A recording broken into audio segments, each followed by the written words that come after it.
What's up guys? Sumaba na ng buhok ko. So ayun, kami ay nagkayayaan ng pinsan ko. Yan. Punta kami New Zealand kasi guys, yung New Zealand malapit lang dito sa amin. Diyan lang siya sa bandang likod. So as in malapit lang. Alam kong sikat yung Lake Mapanuepe. Alam kong maraming gustong pumunta doon. Dito sa amin malapit lang yun guys, sa San Marcelino. Sobrang lapit lang. Tapos tong barangay namin is yun na sa mismong papasok niya na. Kaya ano, tag dito? Hindi pa na-discover na puntahan. Oh, hindi pa siya na-discover na puntahan na namin. Saan kayo punta? Sa New Zealand po. Yan, so may ginawa kaming career dito guys. Yan, career ng alaga namin. Ibakit ko na Golden Retriever. So sasama ko siya ngayon kasi kakalagay lang namin to kanina. Na-try na din, tas nagamay niya. Kaya sama na siya sa mga adventure natin syempre. So waitings lang kami sa kasama namin at ready to go na. Let's go. Ayun guys, lagyan na namin si Zoroboy.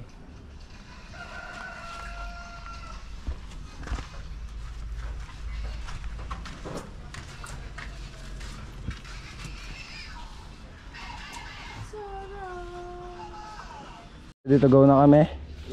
Huwag mo na tanggalin yan. Ano, tara na. Let's go. Nag-itingin na kami ng tao guys. Yun kasi ni Zoro. Recording na yan. Basta pag nagbibilang, recording na. Okay.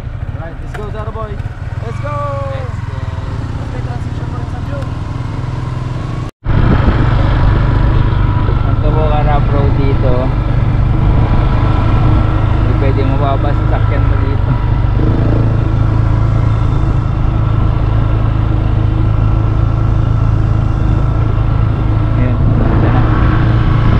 So ayun guys, suminto kami dito para bumili ng snacks. Ayun o.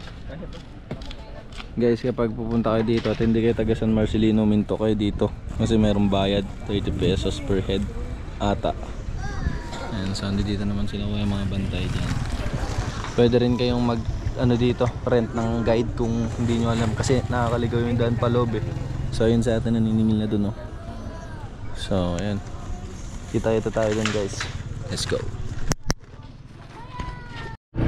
So ayun guys, dito na mag-uumpisa ang lahat. Dito medyo duda yung pinsan ko kasi may alam siya ibang daan, pero ako ito yung alam kong daan. So dito kami pumasok, which is mali kasi makikita nyo kung gaano kahirap yung daan na pinasok namin. Nag-start sa ganyan sa pababa, tapos sobrang lambot ng lupa. Ito yung mahirap eh kapag mainit yung panahon kasi sobrang tuyo ng lupa. So malambot siya. So ang tendency nun is lulubog yung gulong, pwedeng mabalahaw. And isa pa sa mahirap papuntang New Zealand is yung mga dating daan is nasaraduan na, kumbaga dead end na siya. So nakakaligaw. So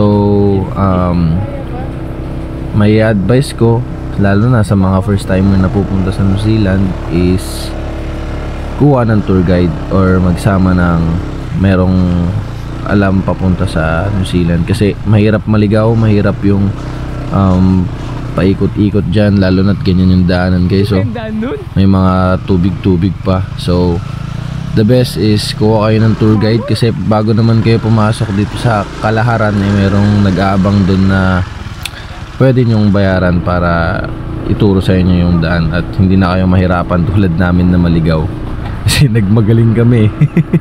So ayan, tignan nyo guys, grabing struggle papunta. Pero nung pauwi, alam na namin kung saan kami dadaan, hindi naman na ganyan kalala. Pero mahirap pa din. So maganda kumuha kayo ng tour guide nyo or may kasama kayo na may alam ng trail papunta sa New Zealand. So makikita nyo guys, hindi pa pang off-road yung motor ng pinsan ko pero sinabak namin dyan, kaya hirap na hirap. So yung motor ko naman is medyo kahit hindi na natin i-upgrade yan, lalaban yan sa mga gantong klase ng daanan guys, pero mahirap pa din. And doon din yung daan doon eh. kagandahan nun is maingat naman kami magmaneho kahit pa paano, so safe naman kami. And ayan, medyo tagtag lang talaga si Zoro boy. Si Zoro nga pala yung alaga namin ni Bakat ko na aso. Sa siyang Golden Retriever. So sa mga susunod na videos lagi nyo yung makikita guys. And lahat ng adventure na gagawin natin is susubukan natin siyang isama. So ayan, dyan is nag-uusap na kami kasi sobrang napahirapan kami dun sa trail na yun. Sobrang lubog, sobrang lambot ng daan, nakakangawit, lalo na manual pa yung dala-dala nating motor. And dito naman sa part na to guys, akala namin ligtas na kami kasi nakita na namin yung trail, pero ito ang bumugad sa amin. Sabi ko nga possible na nasira na to ng tubig. So ayan guys, oh, makikita nyo wala nang daanan. So hanggang plano na naman kami ng panibagong daan kung saan kami dadaan ngayon. So ayan guys, nakurukor na siya ng tubig. So negative na yan. Pangalawang mali na namin yan. So iniisipan na ng pinsan ko kung anong pwedeng paraan. Pinipilit niya na rin na dyan kami dumaan, pero ako talaga hindi ko ipipilit yung ganyan daan kasi safety first tayo guys. Mahirap pag sumemplang ka dyan. So ayan, pero ang lagi nyong gagawin guys pag ganyan is lagi nyong baunin si Magta, kasi minsan yan yung magliligtas sa inyo, si Magta. So ayan yung ginawa ko dyan guys. Hindi ko kilala si kuya pero baon natin si Magta. So tinuro niya naman yung daan pero mali pa rin. So malalaman nyo guys kung bakit sinabi ko na mali pa rin yung daan. So ito yung tinuro niyang daan sa baba, makikita nyo dyan sa gilid. Ayan, tinanong ko siya dyan. So ayan, pinuntan namin, pero ito na naman ang nangyari. Abangan nyo guys kung ano nangyari. Paliko kami dyan. So akala namin yun na, dire-diretso na. Pagliko mo doon, yun na yung New Zealand, pero mali pa rin guys. Kasi pagliko namin doon, ito na naman yung bumungad. Akala namin yun na yun. Akala namin madali na yung daan, pero grabe. Sobrang lubog pa rin. Ito talaga yung problema kapag mainit guys. Lubog yung daan, tapos sobrang alikabok. Isa pa yun, kagandaan yan is wala kasing sasakyan sa harap namin. Tapos ito na yung sinasabi ko, pag hinto ko dyan, pinara ako ni kuya, sinabi na wala nang daan. Ikot ulit. That's it, pangatlong ligaw, pangatlong maling daan. So ayan guys, medyo mainit-init ng pakiramdam namin kasi kanina pa kami naliligaw. Kaya ang sabi ko guys, kung hindi nyo alam yung daan papunta doon sa New Zealand talaga, mag-rent na kayo ng guide doon pa lang sa bungad, kasi meron namang mga nag-aabang doon. Lalo na kapag marami kayo, mag-rent na kayo ng guide para maiwasan nyo yung ganito. So ayun lang guys, ikot kami, balik kami kung saan kami pumasok kanina, tapos try namin yung kabilang daan. Let's go. So ayan, safe na.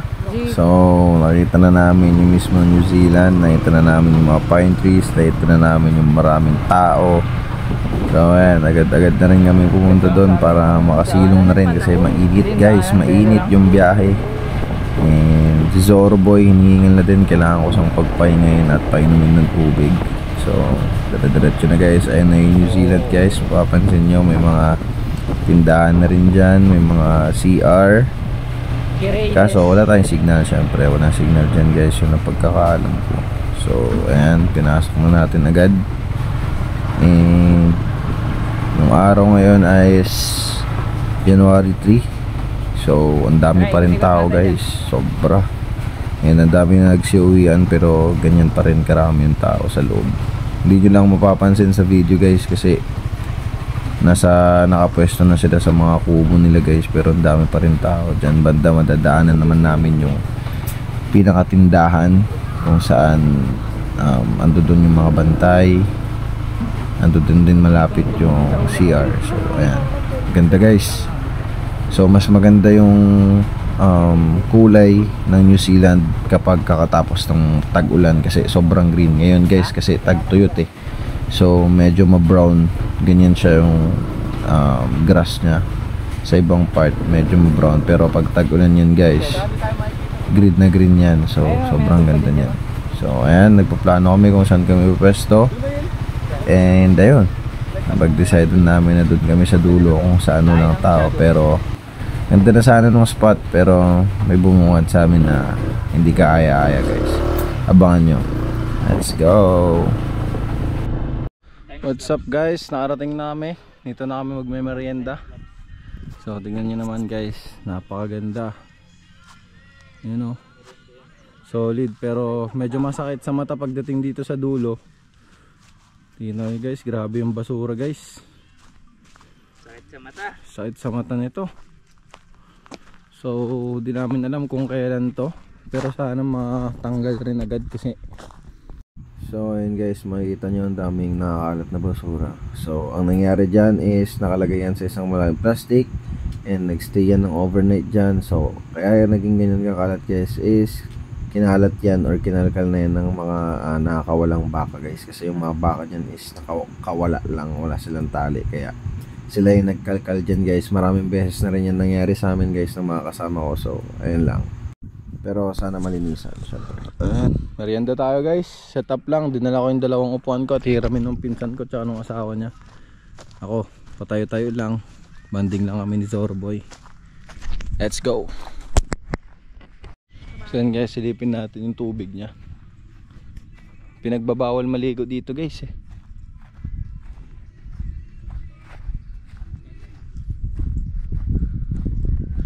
Pinagbabawal maligo dito kasi sinasabi nilang may chemical daw yung tubig dito kasi sa unahan nito may minahan. Ito guys, may tao dun oh. Pero mukha namang malinis. Itong bundok na to guys, naakyat na namin yan ng mga kasama ko na bumundok dati. Yan. Ganda, daming kambing dun oh. Ito guys, may mga kambing din dito. Kasi daming tao guys. Maraming tao. Ayun na, nakawala na yung aso ko. Nakawala na siya oh. Hindi talaga papayag to na malalay sa akin. What's up boy? Hindi ka pwedeng maligo dyan. What's up guys? Tapos na mag merienda. Pack up na kami. Alis na kami at uulan na guys. Mahirap na maabutan ng ulan dito. So ayun lang, chill ride lang, tapos konting sightseeing. Let's go. Let's go. Woo! Ulan na guys.